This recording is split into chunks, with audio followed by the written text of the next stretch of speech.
저 같은 경우는 방을 딱 보고 이 평소에 이 금액만큼 되게 너무 저렴하더라고요. 그래서 부동산 통해서 계약을 했어요. 아, 부동산 통하셨어요? 네. 부동산에 책임이 있죠. 이미 오래전 철거 판정이 난 건물이지만 부동산은 이 사실을 세입자에게 제대로 알리지 않았습니다. 철거 예정 건물이다? 아니면 언제부터 이런 분쟁이 있었다? 이런 언급이 전혀 없어요? 전혀 없었습니다. 중개인. 네.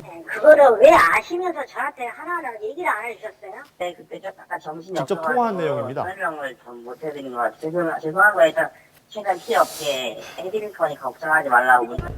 자, 그렇다면 보상을 받을 수 있는 방법은 없는 것일까요? 철거될 운명이라는 것을 숨기고 계약을 했다면 전 세입자나 혹은 중개업자 그리고 중개업자가 공제에 가입되어 있는 공인중개사 협회를 상대로 책임을 물을 수가 있습니다. 그래요.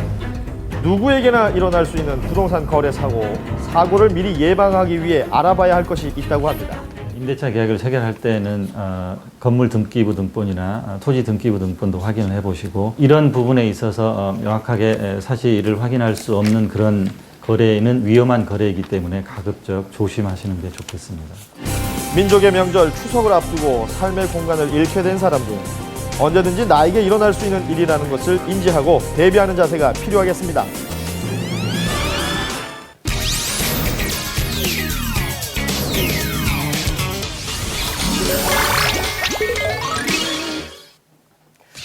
자, 여자들은 모두 마찬가지인 것 같은데요. 유경미 아나운서도 이 예쁜 집에 대한 로망 있으시죠? 그럼요. 누구나 이 동화 속에 나오는 그런 집 꿈꾸잖아요. 하지만 네. 그게 상상에서만 그쳐야 된다는 점이 안타까운 거죠. 그렇게 생각을 하시겠지만 네.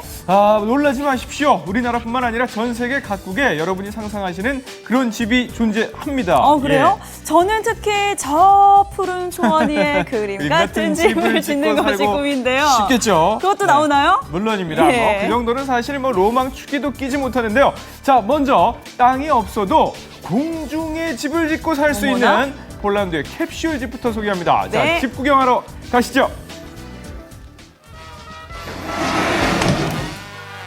자, 기하학적 형태의 집부터 아예 거꾸로 된 집. 여기에 아이들을 위한 귀여운 딸기 모양 집과 돌로 만든 고인돌집. 그리고 1인용 집까지 세계에서 하나뿐인 이색 집을 찾아가 봅니다.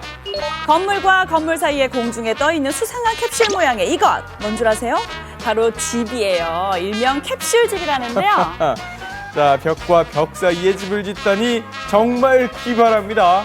아직 감탄하긴 하지만 이릅니다. 폭이 좁지만 넓게 공간을 활용하기 위해서 계단식 복층 구조물을 세워 무려 3층 집으로 만들어졌대요. 이야, 그럼 확인하러 폴란드로 날아가 볼까요?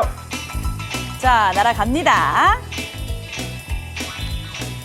네, 드디어 폴란드에 도착했습니다. 유명 건축가가 만들었다는 그 캡슐 집을 직접 찾아 나섰더니 네. 보이시나요? 정말로 건물 사이에 집이 떠 있습니다. 엄마야, 신기한데요? 폴란드 바르샤바입니다. 작가의 독창적인 아이디어가 돋보이는 작품입니다. 여러분 한번 보시죠. 대문도 있고요. 자, 성인 남성 체격과 딱 맞는 크기의 집 입구를 따라 올라가 보니 제일 먼저 침대와 책상이 눈에 띄네요.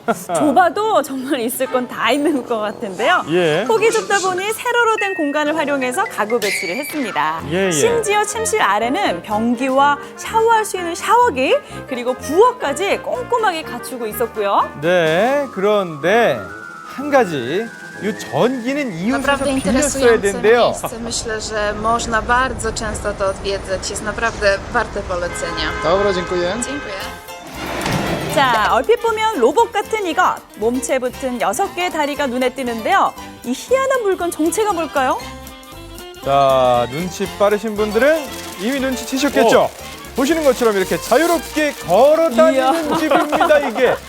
특이하네요. 예. 덴마크 코펜하겐 디자인팀과 미국 매사추세츠 대학 엔지니어 팀이 만들었다고 하는데요. 집의 높이가 3m라고 합니다. 오, 신기합니다. 이 걸어 다니는 집은 풍력과 태양력을 이용해서 에너지를 공급하고요. 쓰레기로 비료를 만들기도 하고 빗물 정화 시스템까지 갖춰서 자연 친화적 생활이 가능하다고 하네요. 안에는 창문 바로 옆에 침대가 있어서 이동하면서 밖을 구경할 수 수 있다는 장점까지 있습니다. 네.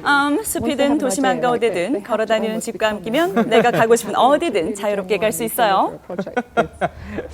더빙 잘하시네.